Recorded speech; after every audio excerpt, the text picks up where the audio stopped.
নেইমারকে নিয়ে আলোচিত দুটি বিষয়।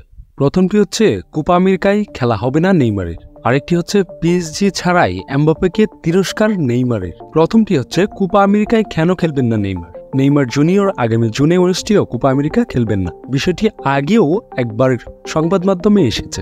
নতুন করে ব্রাজিল জাতীয় ফুটবল দলের একজন মুখপাত্রের বরাতেই জানিয়েছেন আরব নিউজ থেকে। বিষয়টি নিয়ে রদ্রিগো পাবিয়া বলেন, নেইমার যুক্তরাষ্ট্রে অনুষ্ঠেয় কোপা আমেরিকা খেলতে পারবেন না, এটা এক প্রকার নিশ্চিতই হয়ে আছে, কারণ এ সময়ের মধ্যে পুরোপুরি ফিট হবেন না তিনি। কোপা আমেরিকার পরে দক্ষিণ আমেরিকার অঞ্চলের বিশ্বকাপ বাছাই পর্ব দিয়ে নেইমারের মাঠে ফিরবেন এমনটাই আশা করছেন তারা। তখন খেলার জন্য পুরোপুরি প্রস্তুত থাকবেন তিনি। নেইমারের সেরে ওঠার কার্যক্রমের অন্যতম সঙ্গী তার সাবেক সতীর্থ ও ব্রাজিল দলের ফিটনেস ট্রেনার রিকার্ডো রোসা। তার অধীনেই নেইমার সেরে ওঠার প্রক্রিয়ায় তৃতীয় ধাপে আছেন বলে জানানো হয়েছে। নেইমার গত অক্টোবরে ইনজুরিতে পড়েছেন। আল হিলালে যোগ দেওয়ার পরেই ওই ইনজুরিতে মাঠের বাইরে আছেন তিনি। ব্রাজিলে সেরে ওঠার চিকিৎসা নিচ্ছেন এই ব্রাজিলিয়ান। এর মধ্যে সোমবার আল হিলালে এসেছিলেন তিনি। তখনই মূলত এই বিষয়টি নিয়ে আলোচনা শুরু হয়। যারা ফুটবল প্রেমী আছে তারা সবাই চাইবে নেইমার যেন কোপা আমেরিকা দিয়েই মাঠে ফেরে এবং দ্রুত তার ইনজুরিটা সেরে উঠে আবার পুনরায় মাঠে খেলে দর্শকদের, তার ভক্তদের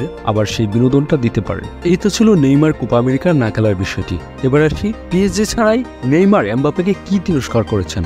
মৌসুমের শেষ প্যারিস ছাড়বেন কিলিয়ান এমবাপ্পে, এটা নিয়ে তো জলগুলা কম হয়নি, আলোচনা সমালোচনা কম হয়নি। আর এমবাপ্পের এই নাটকটা দীর্ঘ কয়েকটা সিজন ধরেই চলছে। যখনই দলবদলের সময় আসে তখনই এমবাপ্পেকে নিয়ে এই নাটকটা, গুঞ্জন, আলোচনা, একটা তর্ক বিতর্ক চলেই আসছে। পিএসজি বোর্ডকে ইচ্ছের কথা জানিয়ে দিয়েছেন এই ফ্রান্সম্যান। সংবাদ মাধ্যম মার্কা সোমবার দাবি করেছেন রিয়াল মাদ্রিদের সঙ্গে 2 সপ্তাহের আগে চুক্তির সমঝোতা হয়ে গেছে এমবাপ্পের। 25 বছর বয়সী ফুটবলার এমবাপ্পে ক্লাব ছেড়ে যাওয়ার তাকে তিরস্কার করছেন ব্রাজিলিয়ান এক সোশ্যাল মিডিয়ার ব্যক্তিত্ব। এমবাপ্পের চাওয়াতে একে একে সবাইকে ক্লাব ছাড়ার করছেন পিএসজি।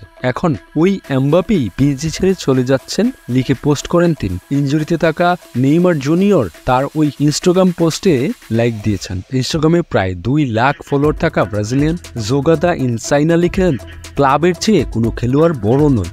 পিএসজি ফুটবল ক্লাবের একটা উদাহরণ বটে। তারা জানে কিভাবে বিশ্বসেরা খেলোয়াড় কিনতে হয়, বিশ্বের সেরা দল গড়তে হয়। যখন দল ভালো খেলতে শুরু করে তখনই একজন ফ্রান্সম্যানের ইগো বড় হয়ে ওঠে। তিনি আরও লিখেছেন, দলের অধিকাংশ ফুটবলার স্পেনিশে কথা বলেন। এমবাপ্পে তখন নিজেকে বহিরাগত ভাবতে শুরু করেন, ক্লাব ছাড়ার হুমকি দিতে থাকেন। এমবাপ্পে বাধ্যগত না হলে পিএসজি তাদের বিক্রি করে দেয়। তার চাওয়া মতো দলের ফ্রেঞ্চ ফুটবলার আনা হয়। সবকিছু তার ইচ্ছে মতো হওয়ার পর তখন তিনি পিএসজিকে বলে দিয়েছেন আগামী মৌসুমে ফ্রিতে ক্লাব ছাড়বেন। তাহলে শেষ পর্যন্ত পিএসজির থাকলো কি? নেইমার ওই ইনস্টাগ্রামের পোস্টটিতে লাইক দিয়েছেন, যার অর্থ ওই তিরস্কারের সমর্থন দিয়েছেন তিনি। ব্রাজিলিয়ান এই তারকা চলতি মৌসুমে সৌদি আরবের ক্লাব আল হিলালে যোগ দিয়েছেন। এমবাপ্পের সঙ্গে বনিবনা না হওয়ায় পিএসজি ছাড়তে হয়েছিল নেইমারকে। ওই খবরটি তখন কিন্তু চাউর হয়েছিল। আর বর্তমানে নেইমার যখন পিএসজির ওই পোস্টটিতে লাইক দেয়, তার মানে নেইমার ওই পোস্টটিকে সমর্থন করছে, এটাই বোঝা যাচ্ছে। তাই নয় কি?